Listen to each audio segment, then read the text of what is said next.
ಮುಂದುವರಿದ ಭಾಗ ಸ್ಟಾರ್ಗಳ ಸಿನಿಮಾ ಹೆಚ್ಚಿಗೆ ಬರಬೇಕು ಅನ್ನೋ ವಿಷಯಕ್ಕೆ ಸಂಬಂಧಪಟ್ಟಾಗ ಕಂಟಿನ್ಯೂಷನ್ ಇದು. ಈ ವರ್ಷ ಮಾರ್ಟಿನ್ ಮತ್ತೆ ಕೇಡಿ ಬರ್ತಾ ಇದೆ. ಅದನ್ನ ಎಷ್ಟು ಗಂಭೀರವಾಗಿ ತಗೊಂಡಿದ್ದೀರಾ ನೀವು? ಹೆಚ್ಚು ಸಿನಿಮಾ ಮಾಡಬೇಕು ಅನ್ನೋದನ್ನ, ಮತ್ತೆ ಎಷ್ಟು ಹೊಸ ಕಥೆಗಳು ಕೇಳಿದಿರಾ? ಯಾವುದು ಕೆಲವೊಂದೇನಾದ್ರೂ ಫೈನಲ್ ಆಗೋ ಸಾಧ್ಯತೆ ಇದೆಯಾ? ಮಾರ್ಟಿನ್ ಕೇಡಿ ಇವಾಗ ಮಾರ್ಟಿನ್ ಬಂದು ಅಕ್ಟೋಬರ್ ಅಂತ ಅನೌನ್ಸ್ ಆಯಿತು, ಈಗ ಕೇಡಿ ಬಂದು ಡಿಸೆಂಬರ್ ಅಂತ ಆಯಿತು. ಅಲ್ಲೇ ವರ್ಷಕ್ಕೆ 2 ಆಯಿತು ಆ್ಯಕ್ಚುಲಿ.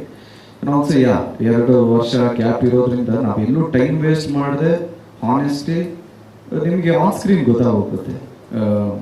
ಐ ಆಮ್ ಶ್ಯೂರ್ ನಿಮ್ಗೆ ಯಾರಿಗೂ 2 ಸಿನಿಮಾ ಡಿಸಪಾಯಿಂಟ್ ಆಗಲ್ಲ.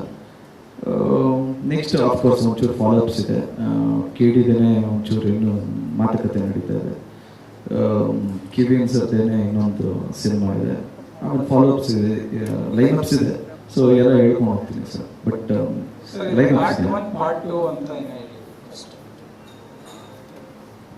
ನಡೀತಾ ಇದೆ. ಈಗ ಇನ್ನೊಂದು week next month June, May ತಿಂಗಳ, ಓಕೆ, ಜೂನ್ಗೆ ಮುಗಿಯುತ್ತೆ ಕೇಳಿ ಜೂನ್ ಮುಗಿಯುತ್ತೆ ಫಸ್ಟ್ ಪಾರ್ಟ್. ಅದನ್ನೆಲ್ಲ ಎಡಿಟ್ ಮಾಡಿ ಎಲ್ಲ ಇದಾಗಿದೆ. ಸೊ ನೋಡಿ then July maximum July announce ಮಾಡ್ತೀನಿ ವಾಟ್ ನೆಕ್ಸ್ಟ್.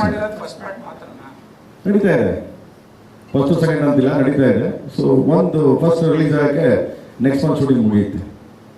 ನೆಕ್ಸ್ಟ್ ಮಂತ್ ಮುಗಿಯುತ್ತೆ.